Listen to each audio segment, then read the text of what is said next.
Why so many Saudis? It's suspicious. And why these middle-of-the-road Saudis? The answer is because Saudi Arabia, the government of Saudi Arabia, has a friendly relationship with the United States. In fact,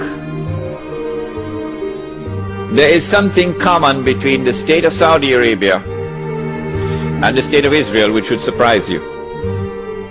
They are sisters.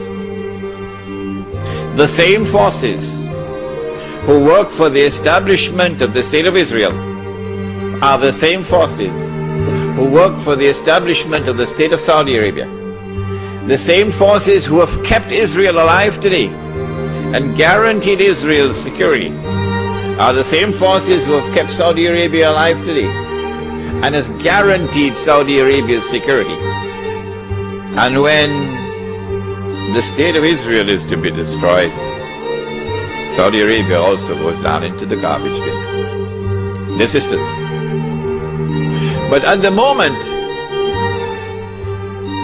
the friendly relations and the good press which Saudi Arabia receives in the media in the United States of America, and the fraternal relations between the government of Saudi Arabia and the government of the United States stands in the way of those who attacked America on September 11th. In what way? I said to you last time I was here that the United States cannot attack Iraq until a particular moment arrives. And I gave you some homework. I ask you to think. Iraq does not pose any threat to the United States. It does not pose any threat to the state of Israel. The Israelis have to be digging and digging and digging for a strategy to be able to make Iraq look threatening. So now they're coming up with all kind of fancy theories about biological weapons and weapons of mass destruction and so on. It's just dust in the eye. Well, and if Israel does not pose any threat, why all of this hullabaloo, all of this shouting from the mountain tops about attacking Iraq? And who, in military strategy, which commander-in-chief, which country which is about to wage war, which country will announce for 1 year in advance, 2 years in advance, we're going to be attacking you? And then publish in the newspapers all kinds of alternative strategies how to attack. It sounds suspicious. And one ruling state gave way to another. Britain is no longer the ruling state in the world.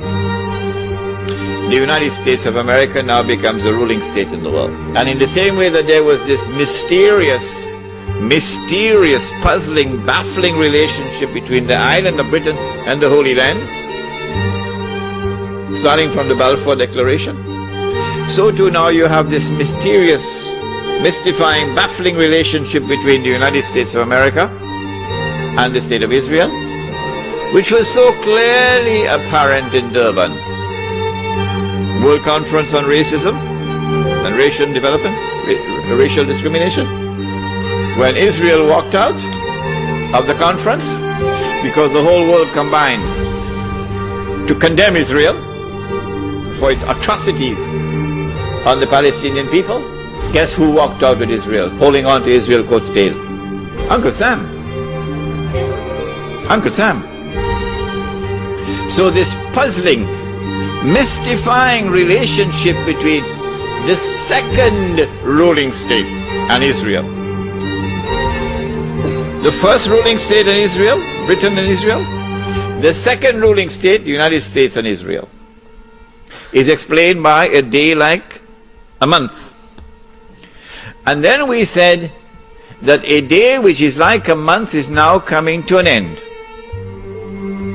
And the September 11 attack on America is in many respects a parallel to another attack which had occurred many years earlier. There's a parallel between the two. That one was in the summer of 1914. Okay? The assassination of the Grand Duke Franz Ferdinand in Sarajevo. And that attack, that act of terrorism, launched the First World War, the big war. Similarly, September the 11th, the same forces at work in the summer of 1914 are the same forces now at work. September the 11th. With that attack in Sarajevo, Britain, which was the ruling state in the world, now during the First World War, has to yield to another ruling state, namely the United States of America. If you don't understand, go and read your history. Now with September the 11th, the attack is now on the United States to bring down the United States as the ruling state in the world. But in the process of bringing it down, the United States have some very important work to do for Israel. I can identify tonight two very important things that the United States has to do for Israel. There are many more, but there's no need to do more than simply two. In order for Israel to succeed the United States as a ruling state in the world, not only must the US economy collapse and the US dollar collapse, and when the US dollar collapses, it brings down the whole world of paper money with it. And if you don't believe me, just wait. Just wait.